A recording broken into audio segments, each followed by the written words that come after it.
Alors bonjour tout le monde, bonjour aux familles de mes bébés qui, pour beaucoup quand même, suivent les actualités sur la page. Je vous fais une petite vidéo aujourd'hui, ça fait un petit moment que j'y pensais et sans le faire pour autant, concernant notamment là, le toilettage. C'est vrai que quand vous venez chercher votre bébé à la maison, il y a beaucoup d'informations. Je vous fournis la notice d'élevage quand même avec de bonnes bases, mais tout n'y est pas dit. C'est vrai que je la modifie chaque année, je la complète notamment. Donc là, je vous fais une petite vidéo pour vous expliquer pour le toilettage, notamment le brossage. Donc, mais les familles le savent, hein, je leur conseille quand même de brosser tous les jours pour ceux qui gardent en poil, ceux qui coupent, bon, bah, c'est différent. Bien que quand on laisse du poil au niveau de la tête et au niveau de la queue, il faut quand même le faire tous les jours, c'est quand même plus sympa. Pourquoi tous les jours? Tout simplement parce que ça va quand même beaucoup plus vite de passer la brosse rapidement tous les jours, parce qu'il n'y a pas de nœuds en général, ou très peu, plutôt que de le faire qu'une fois par semaine, où là vous allez avoir des nœuds, notamment de la bourre, vers l'âge de 8, 9, 10 mois, là quand le chiot fait son changement de poil.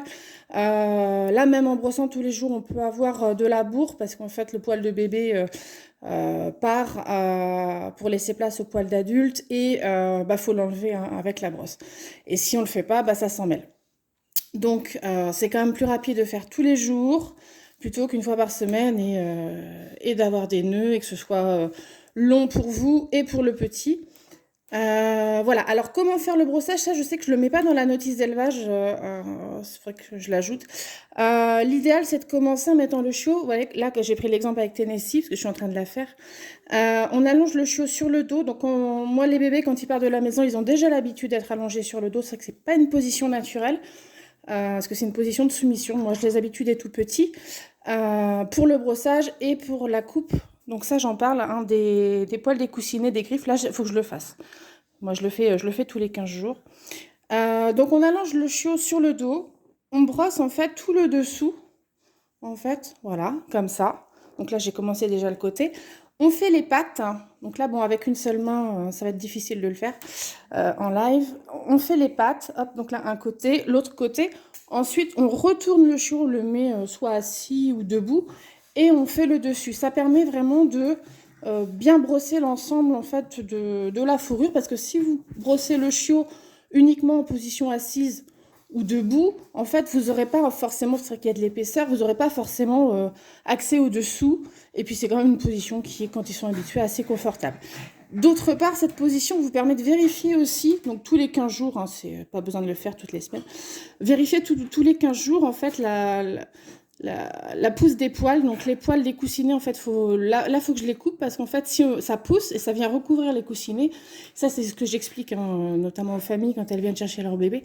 En fait, votre chiot ou votre chien, même adulte, va perdre l'adhérence. Si les poils viennent recouvrir les coussinets, va perdre de l'adhérence, et sur du carrelage ou du parquet, il va se mettre à courir, et quand il va vouloir s'arrêter, il va glisser. Et malheureusement, il peut se blesser. Hein. Il peut se blesser dans des escaliers. Pas la première année. Hein. Ça, mes familles me connaissent bien. Elles savent que je me mets bien en garde sur pas d'escalier la première année pendant la croissance. Voilà, donc c'est important de couper les poils des coussinets. Alors, pour ceux qui emmènent chez la toiletteuse tous les un mois et demi ou 2 mois, peu importe la fréquence, ça fait partie des choses à faire entre deux rendez-vous chez la toiletteuse. Parce qu'on ne peut pas laisser les poils pousser pendant 1 mois ou 2 mois, ça va être trop long. Ainsi que les griffes. Alors, les griffes, elles vont s'user naturellement. Voilà, là, on a marre. Elles vont s'user naturellement sur le bitume, mais ça va dépendre du cadre de vie du chiot ou du chien. Si le chien marche beaucoup sur le bitume, elles vont s'user naturellement suffisamment sans que vous ayez besoin de les couper.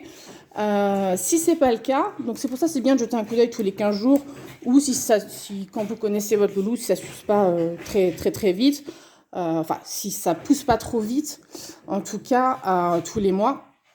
Et c'est pareil, entre deux rendez-vous chez la toiletteuse, ça fait partie des choses que vous pouvez avoir à faire. La coupe des griffes, c'est pas très compliqué. Je vais voir si je peux remettre Messi sur le dos.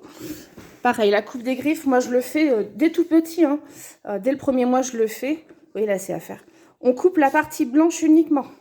Le rose, il y a la veine. Donc on laisse un petit peu de blanc, on va pas jusqu'au rose. Hein. On coupe la partie blanche en laissant un petit peu de blanc. Et voilà. Après, si jamais vous allez trop loin et que ça saigne, c'est pas dramatique. Il y a des petites poudres spécifiques qui permettent d'arrêter le saignement rapidement. Bon, c'est jamais agréable, ça fait parfois un petit peu mal au loulou. Mais voilà, en faisant attention. Moi, les bébés, en général, vous voyez, ils sont assez sages. Ils sont habitués dès tout petits. Donc voilà, c'était le petit tuto que je voulais faire depuis un petit moment. Et donc, que je vous fais aujourd'hui concernant le brossage du loulou. Bonne journée à tout le monde!